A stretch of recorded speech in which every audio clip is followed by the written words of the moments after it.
something very, very bad is going down in the e-motor community, specifically about the dangers of using a battery from a company called Shy. Now, let me give a little bit of background real quick.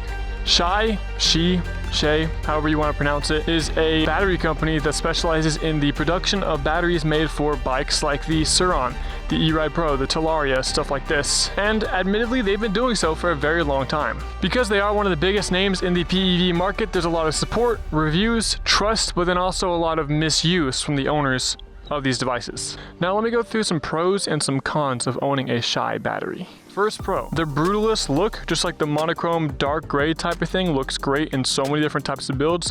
It's not too eye-catching, it's not too flashy, and especially in stuff like mine, I think it looks great. Number two, very high advertised power output. My 81 volt Pro Gladiator right here is advertised with an output capability of up to 39 kilowatts. They have very thick connector options. My QS8, I think I could put like both pinky fingers in there just because it's very solid. Next to, no range anxiety. My Gladiator is only 5 amp hours more than my Sur-Ron, and it gets me double the range. Now yes, this could be due to battery degradation through, this is why you get a nice case. Now, a lot of people don't know this, but there is actually a BMS management app that you can get for this battery. There's next to no documentation for it online. If you guys want me to make a video, I have gotten into it. I have been able to change settings with the Shy battery before. I could do a video talking about how to do that, but honestly, all the options inside of the app are very, very technical, so I didn't really mess with much. Let me know in the comments down below if you want to see something like that. All in all, it's a pretty great battery. Doesn't have a ton of features, but it works when it needs to. Now it's time to look at the cons, and spoiler alert, there's some pretty ugly ones.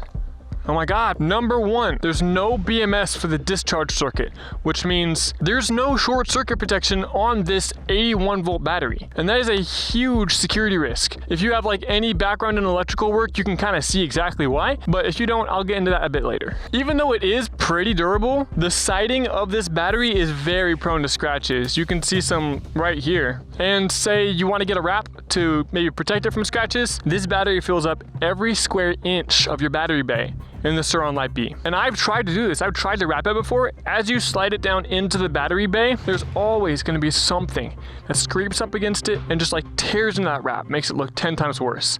And that's going to happen every time you pull it in and out and in and out. So you got to make sure it's made out of vibranium or something. On that topic, I get the battery literally has to be bigger because of the higher voltage and the higher amp hours, but this raised portion goes so far above the USB port that it's almost unwieldy to plug most chargers in it and almost like useless to even use it in the first place. Now, if you just have the Shy battery and if you have the power cable running like through here or something, I've done that before.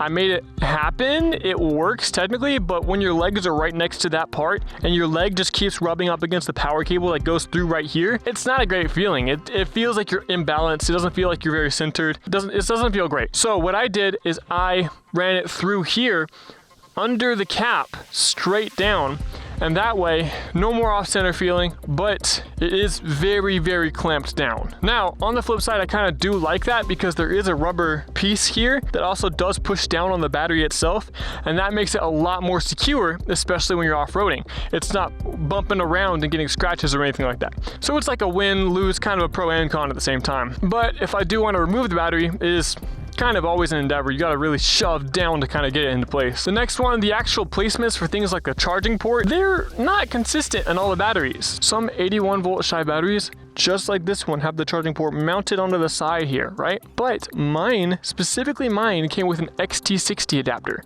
which is just a small little adapter that plugs into a place under the lid and is supposed to wire under a hole in the lid. Now, if you want to get it mounted on the side, I have a video covering just that. I think it's probably the only video covering just that on the internet, but you can do it. It only takes probably 15 minutes and a few tools, but it's manageable, makes it look so much better. It's almost a no-brainer if you have the resources. The final cherry on top is something the PEV part company Torp actually released in all of its social medias back in April 24, 2025. Now, they said exactly this. Shy batteries do not ship with an inline fuse that is at a high enough rating for the power that they are designed to pull out. What this means is if there is a crazy high, unsafe amount of current going through the electrical system of your bike, to put it bluntly, your house could burn down. And obviously, no one wants their house to burn down. Now, as someone who has a pretty decent amount of experience when it comes to electrical vehicles, let me give you a few tips on how you can take your Shy battery or other battery and make sure your house can stay in tip-top condition.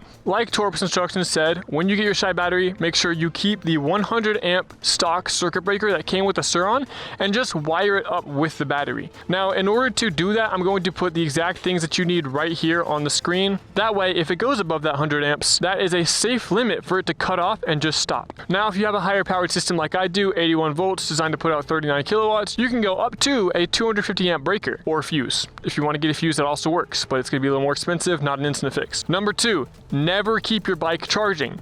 Say you just went on a ride that depleted pretty much all your battery. Bring your bike home, throw it on the charger, let that baby fill up, and then next time you're in the garage getting nuggets or something, just go ahead and pull that charger out. It's full. It's really only going to go down probably like 10% from that point to the next time you ride. That's not going to change much, and you don't want your house to burn down. Number 3, some people say when it's really, really cold out, like snowing out, you want to go ahead and bring your battery inside. I very, very highly recommend against this, just because in the super incredibly rare case where your battery does spontaneously combust with no action on your part, no action on anybody's part, it just does, you want like just your garage to burn down instead of the rest. Now, I know I'm talking a lot about like something burning down, but again, if you do get a proper fuse for this thing, if you do make sure you follow the safety precautions listed by Torp, this will very, very likely never happen. And then number 4, the last one. Every once in a while, especially if you go off-road biking, even if you have this brace system like this, even if your battery is very well seated, make sure it doesn't have any scratches. If it does, if it has any deep cuts, go ahead, give Shy a call, and then look into disposal options, because chances are, if it's under warranty, they'll give you a new one. I actually saw a video online too, where someone had a faulty Shy battery. They posted it, they reached out to Shy. Shy actually reached out with a new battery as well as $5,000 as compensation. Shoot, that's a new battery and a new Ultra B, depending on where you look. So I do really like that they are taking responsibility. On the flip side, some side notes, I know I kind of just invalidated all this, but I do know from what I've seen, Shy takes a lot of safety precautions to make sure stuff like this never happens. They do have water tests. I have taken this entire bike through like actual rainstorms before, not expecting it to fully work afterward, and it still works like it did on day one. The battery is actually very, very, very durable, but you do still have to treat it like a high-powered battery. You still do have to treat it like it has the potential energy that it advertises it does. If you are watching this video and you own one of these batteries, I hope I could be helpful in like trying to keep your property in one piece and shit. Now, again, as I outlined in this video, Shy has been skimping out on a lot of safety features that they really should not have been skimping out on, but at the same time, I do believe a lot of the videos online about people's houses burning down because of Shy batteries are because of, well, maybe kids who don't understand exactly how to handle sensitive electronics just yet. Whatever the case may be, if you were scared that this might happen to you, hopefully I've alleviated that stress. Go ahead and leave a like down below if you enjoyed this video. Subscribe to my channel. I upload Sur content as much as I can. I don't really have a schedule. Hopefully this can be helpful, especially if you or someone you know owns an e-bike or e-moto. After I saw videos of this happening to people online, I know it may be a tad dramatic, but I realized just how lucky I am to only be able to run less than half of the power this battery can put out, because I am still running the stock battery, especially considering the fact that I just bypassed the circuit breaker and connected the battery directly to the TC1000 I have, like I'm sure many other people following the manual have. But rest easy,